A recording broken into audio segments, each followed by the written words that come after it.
बिस्मिल्लाहिर्रहमानिर्रहीम। अस्सलाम वालेकुम नादरीन, आप यूट्यूब चैनल देख रहे हैं। मैं इमरान ख़ान। इदारे के अंदर और मुस्लिम लीग नून के अंदर जो खींचा तानी है वो शिद्दत इख्तियार करती चली जा रही है और ये बात अब एक ओपन सीक्रेट है, सब इसके बारे में जानते हैं।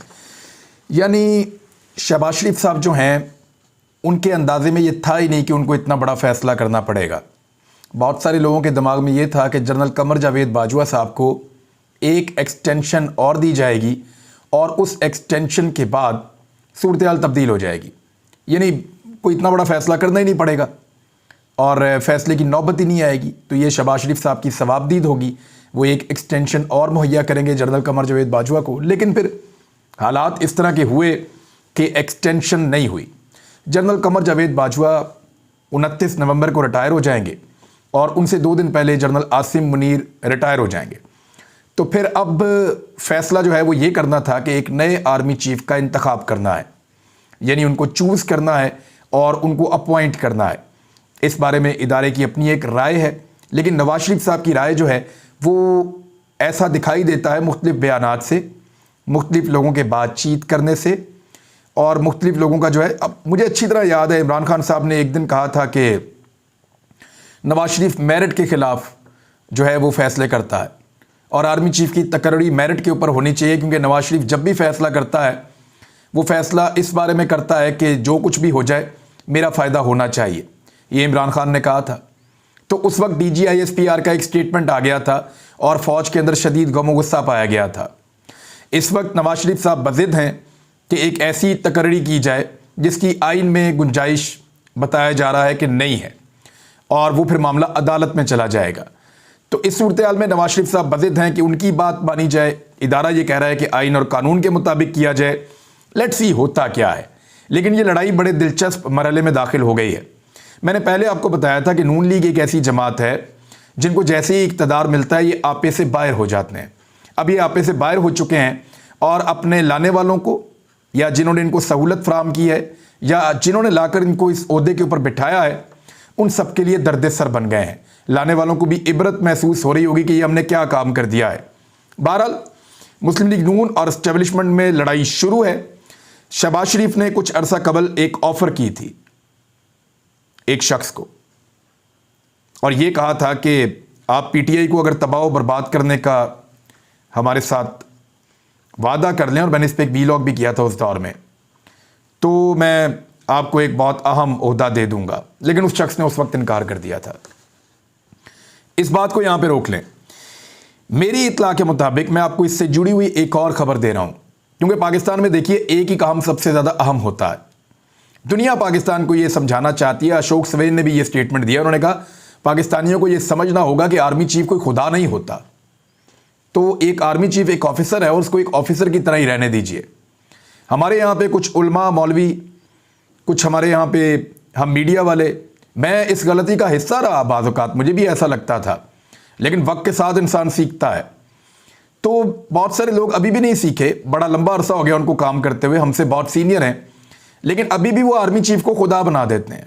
मेरे ख्याल में वो एक ओहदेदार है, उनको एक ओहदेदार रहने दीजिए और वो एक नॉर्मल इंसान की तरह ज़िंदगी गुजारते हैं। उनकी कुछ ड्यूटीज़ हैं जो उनको पूरी करनी होती हैं, इसके अलावा और कुछ भी नहीं होता। इदारा जो है वो इम्पॉर्टेंट है। यानी मुझे अच्छी तरह याद है जनरल आसिफ गफूर साहब के जो कुछ अल्फाज थे और मुझे बड़े पसंद हैं वो। उन्होंने कहा कोई भी आर्मी चीफ अपने इदारे से बड़ा नहीं होता, और फिर उन्होंने कहा कि कोई भी इदारा वो अपने मुल्क से बड़ा नहीं होता। कितनी प्यारी बात की थी उन्होंने। तो पाकिस्तानियों को इस बात को समझना पड़ेगा। DGISPR थे जनरल आसिफ गफूर, उन्होंने बड़ी अच्छी बात की थी। अब मैं जो बात आपको बताने जा रहा हूँ, अल्लाह ताला करे कि ऐसा कभी ना हो, लेकिन मेरे पास ये पक्की इन्फॉर्मेशन है। मैंने ये इन्फॉर्मेशन जहाँ जहाँ पहुँचानी थी वहाँ पे दे भी दी है और मैंने बाकायदा आगाह कर दिया है जो लोग इससे बराह रास्त मुतासर हो सकते हैं उनको भी। इवन अगर मैं आपको कहूँ कि मैंने इमरान खान साहब को भी बता दिया है, तो कल मैंने ये इन्फॉर्मेशन उनको पहुँचा दी थी। मेरी इत्तला के मुताबिक या मुझे जो सोर्स ने बताया उसके मुताबिक इमरान खान साहब पर एक बहुत बड़ा हमला प्लान किया जा रहा है। ये हमला उनके ऊपर पहले लाहौर में प्लान किया गया था, लेकिन लाहौर में उन्होंने सिक्योरिटी के इंतजामात को बहुत बढ़ाया है और यहाँ पे वो हमला नहीं हो पाया अभी तक। इवन जब मैं इमरान खान साहब को मिलने गया तो मैंने देखा कि उनके बुलेट प्रूफ शीशे बहुत बड़े बड़े साइज़ के उनकी खिड़कियों के साथ लग चुके हैं। यानी इस हद तक खतरात बढ़े हुए थे। तो इमरान खान साहब के ऊपर एक बहुत बड़ा हमला लाहौर में हो सकता था, अब तक तो नहीं हुआ, लेकिन ये इस अहम फैसले से पहले जो होने वाला है पाकिस्तान में चंद दिन के बाद, ये हमला करने की कोशिश की जाएगी। और इस हमले के लिए जो बड़ा प्लान किया गया है वो प्लान ये है कि मुख्तलिफ सोर्सेज से ये इन्फॉर्मेशन आई है कि 26 या 27 तारीख को इमरान खान साहब जब रावलपिंडी के अंदर एक पाकिस्तान की तारीख का उनके बकौल वो सबसे बड़ा मार्च करने जा रहे हैं, सबसे बड़ी तादाद में लोगों को इकट्ठा करने जा रहे हैं, उस वक्त उनके ऊपर एक बड़ा हमला हो सकता है। और इस मरतबा ये हमला सिर्फ गोलियों से नहीं किया जाएगा। मैं इससे ज़्यादा कुछ कहना नहीं चाहता, तो मैं खौफ नहीं फैलाना चाहता। तो इमरान खान साहब के ऊपर एक असैसिनेशन अटेम्प्ट की जाएगी, और अगर इस अटेम्प्ट में कामयाबी हासिल हो जाती है, देखिए मैं पूरा प्लान आपके सामने रख रहा हूं, तो फिर एक ऐसे शख्स को एक अहम ओहदा दिया जाएगा जिसके बाद पाकिस्तानी ये समझेंगे कि इमरान खान के दुश्मन जो हैं उनकी मुराद पूरी नहीं हुई, या इमरान खान के दुश्मन जो चाहते थे वो नहीं हुआ। इसको ज़रा दोबारा आप समझ लें कि अगर इमरान खान साहब को रावलपिंडी में या 26-27 तारीख तक खुदा ना खास्ता असैसिनेट किया गया, तो एक बड़ा ओहदा एक ऐसे आदमी को मिलेगा जिसमें यह तासुर पैदा होगा कि इमरान खान के दुश्मन इमरान खान की मंशा के खिलाफ अपना फैसला नहीं करवा सके उसके जाने के बावजूद। और ये सिर्फ इसलिए होगा कि पब्लिक के अंदर ये परसेप्शन बनाई जाए, पाकिस्तान तहरीके इंसाफ का गुस्सा ठंडा किया जाए, और ये परसेप्शन बनाई जाए कि देखें कुछ भी नहीं है, अब एक असैसिनेशन हुई है लेकिन सबको इस बात का इदराक है, जो इमरान खान साहब चाहते थे या उनके करीबी लोग चाहते थे उसी तरह का मामला हो गया है। तो ये एक ग्राउंड तैयार की जाएगी। मुझे ये सब कुछ आपको दबे लफ्ज़ों में बताना है और आप इससे अंदाज़ा लगा सकते हैं, मैं चीज़ें आपके सामने रख रहा हूँ। अब ये जो खुदा ना खास्ता अगर ये अटैम्प्ट कामयाब हो जाती है तो उसके बाद वो वाला फैसला करके ये साबित किया जाएगा कि हार जो है वो इमरान खान के मुखालिफों की हुई है, लेकिन वो हार नहीं होगी। उसके बाद जो ताकतवर लोग हैं वो बड़ी तेज़ी से इमरान खान साहब की पॉलिटिकल पार्टी को हिस्सों बखरों में बांट देंगे, लोगों को इक़्तिदार की लड़ाई के लिए लड़ाएंगे। लेकिन अगर पाकिस्तान तहरीके इंसाफ कामयाब हो भी गई तो उनके एक धड़े को साथ मिलाकर बाकी जमातों के साथ एक नई हुकूमत बना लेंगे कि हमने मुल्क को चलाना है और मुल्क को आगे बढ़ाना है। तो इस किस्म का एक मंसूबा और इस तरह का एक प्लान किया गया है। लेकिन इसमें सबसे बड़ा इशू ये है कि इससे पहले भी इमरान खान साहब को मारने की कोशिश की गई है, अल्लाह ताला ने उनको बचा लिया। अगर इमरान खान साहब के ऊपर हमला नहीं हो सकता, देखिए फ़र्ज़ करिए इमरान खान साहब इतने महफूज तरीके से जाते हैं लॉन्ग मार्च में कि उन पर अटैक ही नहीं हो सकता, तो अगर उन पर अटैक नहीं हो सकता तो फिर तो कोई हमला किया नहीं जाएगा। अगर वो अपने आप को एक बम प्रूफ कंटेनर के अंदर रखते हैं और अंदर से ही खिताब करते हैं, लोग उनको बाहर से सुनते हैं, तो फिर लोग भी महफूज रहेंगे जो बाहर हैं और अंदर इमरान खान साहब भी महफूज रहेंगे, क्योंकि हमला आवर ने हमला इमरान खान पे करना है। अगर किसी और को नुकसान हुआ तो इमरान खान पे हमले की वजह से होगा। अगर इमरान खान साहब पर हमला करने का कोई मौका ना मिले तो बाकी लोग भी महफूज रहेंगे, इस बात को याद रखिएगा। और यही मैंने पाकिस्तान तहरीके इंसाफ और इमरान खान साहब को खुद भी और उनके लोगों को भी कन्विंस करने की कोशिश की है कि जितना हो सकता है इमरान खान की हिफाजत का बंदोबस्त करें, क्योंकि अगर इमरान खान साहब पर हमला ना कर सका उनका मुखालिफ तो फिर किसी पर भी हमला नहीं होगा, लोग भी वहाँ पे महफूज रहेंगे। अगर इमरान खान साहब के ऊपर ये अटैम्प्ट की गई या अटैम्प्ट ना हो सकी तो ऐसी सूरत में ये इंपोर्टेड हुकूमत क्या करेगी? फिर तो इंपोर्टेड हुकूमत बहुत बुरी तरह फंस जाएगी और फिर कोई चांस नहीं होगा कि वो पाकिस्तान तहरीके इंसाफ को तोड़ सकें और जल्द इलेक्शन से बच भी सकें। तो फिर उनको दूसरा फैसला करना पड़ेगा, लेकिन दूसरे फैसले में अपना पसंदीदा फैसला वो कर नहीं पा रहे, यहां बहुत बुरी तरह फंस गए हैं।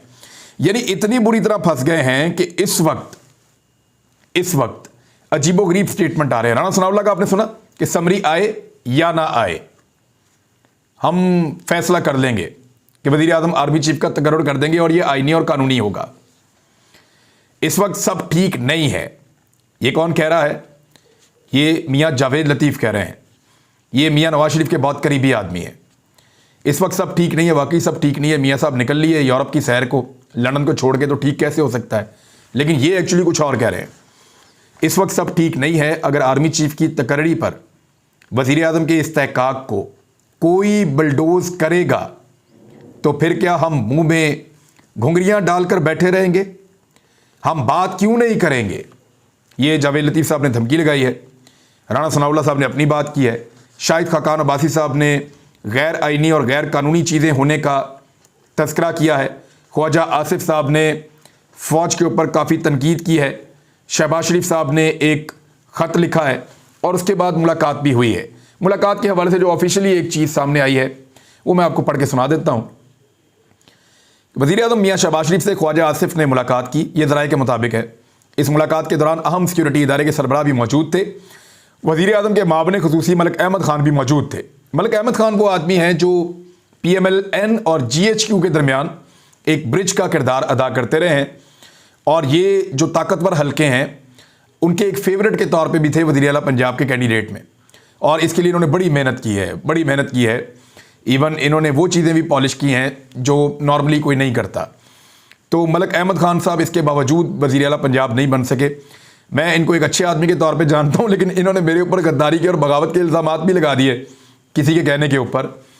तो बहरहाल मलिक साहब ने मेहनत तो बड़ी की है लेकिन वज़ीर आला नहीं बन सके।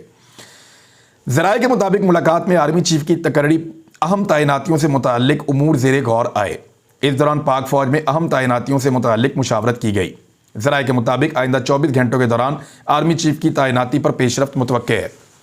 शहबाज शरीफ साहब पे एक दबाव भी डाला जा रहा है। नवाज शरीफ साहब होते तो शायद वो ये दाव खेल जाते, लेकिन नवाज शरीफ साहब इस वक्त अपने आप को महफूज बना रहे हैं, अपने बच्चों को महफूज बना रहे हैं और सैर सपाटे पर निकले हुए हैं। एक चीज़ जो है वो बहुत अजीब है और ये मुझे एक बंदे ने बताई है, मैं इसको अभी तक कंफर्म नहीं कर पाया, लेकिन मुझे ये कहा गया है कि नवाज शरीफ की ये ख्वाहिश है कि शहबाज शरीफ साहब 26 या 27 तारीख को नया आर्मी चीफ बना दें। वैसे ही जैसे एक दफ़ा नवाज शरीफ ने कोशिश की थी जनरल परवेज़ मुशर्रफ को हटाकर एक और जनरल को आर्मी चीफ बनाने की। मेरी बात आपको समझ आ रही है? यानी मुद्दत ख़त्म हो रही है 29 नवंबर तक।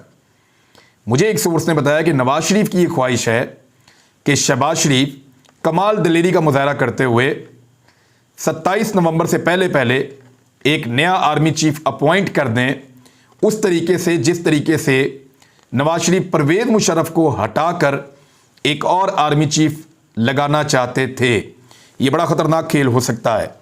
बस इतना ही मुझे एक सोर्स ने बताया।